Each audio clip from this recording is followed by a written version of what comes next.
আসসালামু আলাইকুম। আমি আজকে পাবদা মাছের গায়ে গায়ে ঝাল করব।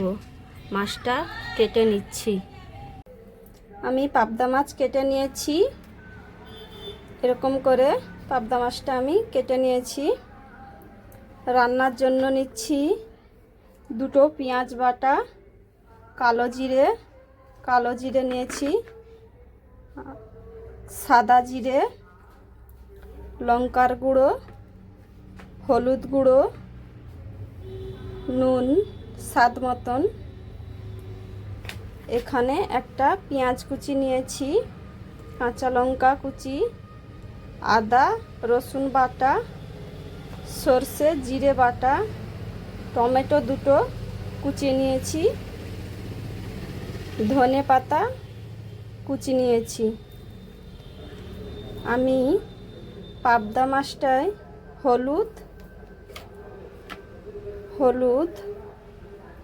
হলুদ দিয়ে দিলাম আর নুন দিয়ে দিলাম। আমি এটা মিশিয়ে নিচ্ছি। আমি এখানে 6 পিস পাবদা নিয়েছি। আমার এটা মিশানো হয়ে গিয়েছে। আমি 5 মিনিটের জন্য রেখে দিচ্ছি। গ্যাসটা আমি জ্বালিয়ে নিচ্ছি। 5 মিনিট হয়ে গিয়েছে আমার হলুদ নুন মিশানো। মাছটা আমি ভেজে নেব। মাছটা আমি সাদা তেলে ভাজবো। সাদা তেল দিয়ে দিলাম।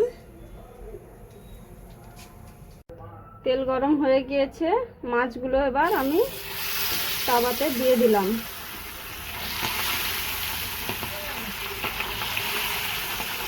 তিন পিস করে দিলাম। মাছগুলো আমার ভাজা হয়ে গিয়েছে। এবার তুলে নিচ্ছি। পাবদা মাছ তো বেশি ভাজার দরকার নেই।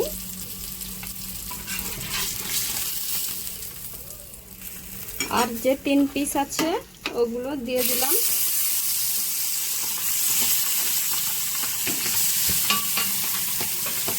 মাছগুলো সব আমার লাল করে ভাজা হয়ে গিয়েছে। আমি এবার রান্নাতে চলে যাব।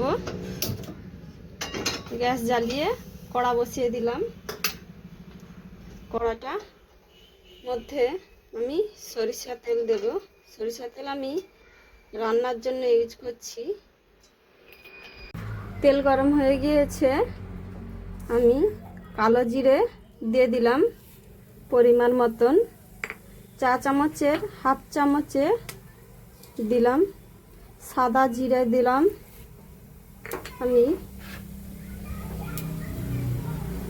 দুটো শুকনো লঙ্কা দিলাম ফোড়নে। এবার দিলাম ওই যে পেঁয়াজ একটা কুচি করেছিলাম, পেঁয়াজ কুচি দিলাম।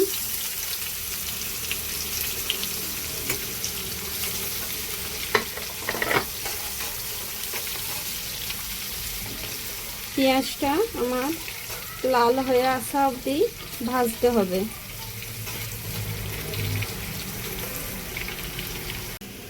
কুচনো পেঁয়াজটা দেওয়ার পরে আমি দিয়ে দিচ্ছি বাটা পেঁয়াজ দুটো, মাঝারি সাইজের দুটো নিয়েছি। যে যেরকম গ্রেভি খেতে চাইবেন পেঁয়াজের পরিমাণটা বাড়িয়ে দেবেন।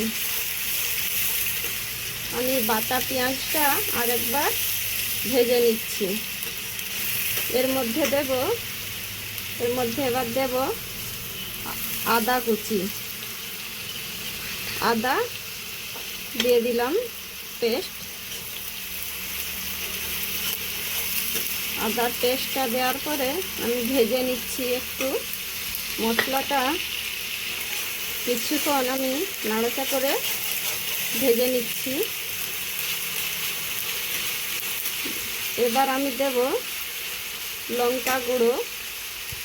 যে যেরকমই ঝাল খেতে চান লঙ্কার গুঁড়ো সেরকম দেবেন। আমি 1 চামচ দিয়েছি। হলুদ গুঁড়ো দিয়ে দিলাম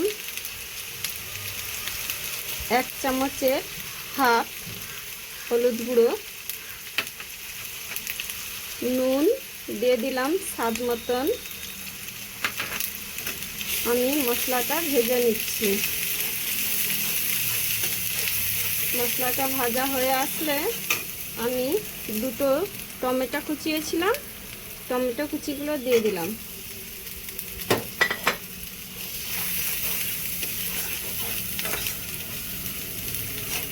আমি এর মধ্যে একটু অল্প করে জল দিলাম।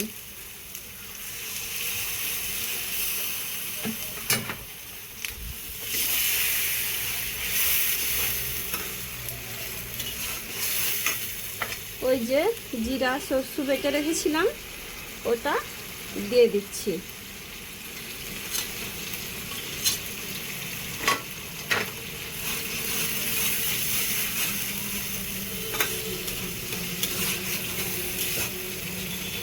আমি কিছুক্ষণ ঢাকা দিয়ে দিচ্ছি টমেটোটা সিদ্ধ হওয়ার জন্য। আমার ঢাকা দেওয়া ছিল তরকারিটা, এবার আমি একবার নাড়াচাড়া করে নিচ্ছি। টমেটোটা আমার সিদ্ধ হয়ে গিয়েছে। এবার আমি মশলাটা কষিয়ে নেব ভালো করে। মশলা থেকে জল বেরিয়েছে, যেহেতু টমেটো আছে জল বেরিয়েছে।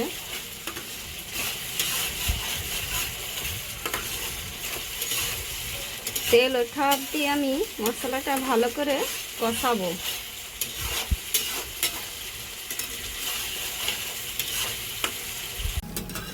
আমার মশলাটা প্রায় 2 মিনিটের মতন কষিয়ে নিয়েছি। তেল বেরিয়ে গেছেন দেখতে পাচ্ছেন। এবার আমি পরিমাণ মতন জল দিয়ে দেব। যে যেরকম ঝোল খেতে চান রাখবেন। যেহেতু পাবদা মাছে ঝোলটা কম লাগে। ঝোল আমার ফুটে গিয়েছে। এবার আমি মাছগুলো যে ভেজে রেখেছিলাম একটা একটা করে দিয়ে দিচ্ছি। মাছগুলো বেশিক্ষণ ফোটাবো না, যেহেতু নরম মাছ বেশি ফোটানোর দরকার নেই। এবার আমি লঙ্কা কুচিয়ে রেখেছিলাম ওই লঙ্কা কুচোগুলো দিয়ে দেব, আর দেব ধনিয়া পাতা। এইখানে আপনারা চাইলে নুনটা কেমন হয়েছে দেখে নিতে পারেন। আমার নুন ঠিক হয়েছে, আমি দেখে নিয়েছি। মাছটা আমার হয়ে গিয়েছে, আমি গ্যাস বন্ধ করে দিলাম। মাছ যেহেতু নরম, আমি হালকা করে বোলের মধ্যে ঢেলে নিচ্ছি।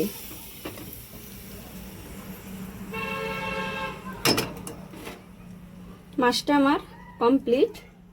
কেমন হয়েছে আপনারা জানাবেন, আর বাড়িতে ট্রাই করে আমাকে কমেন্ট করবেন।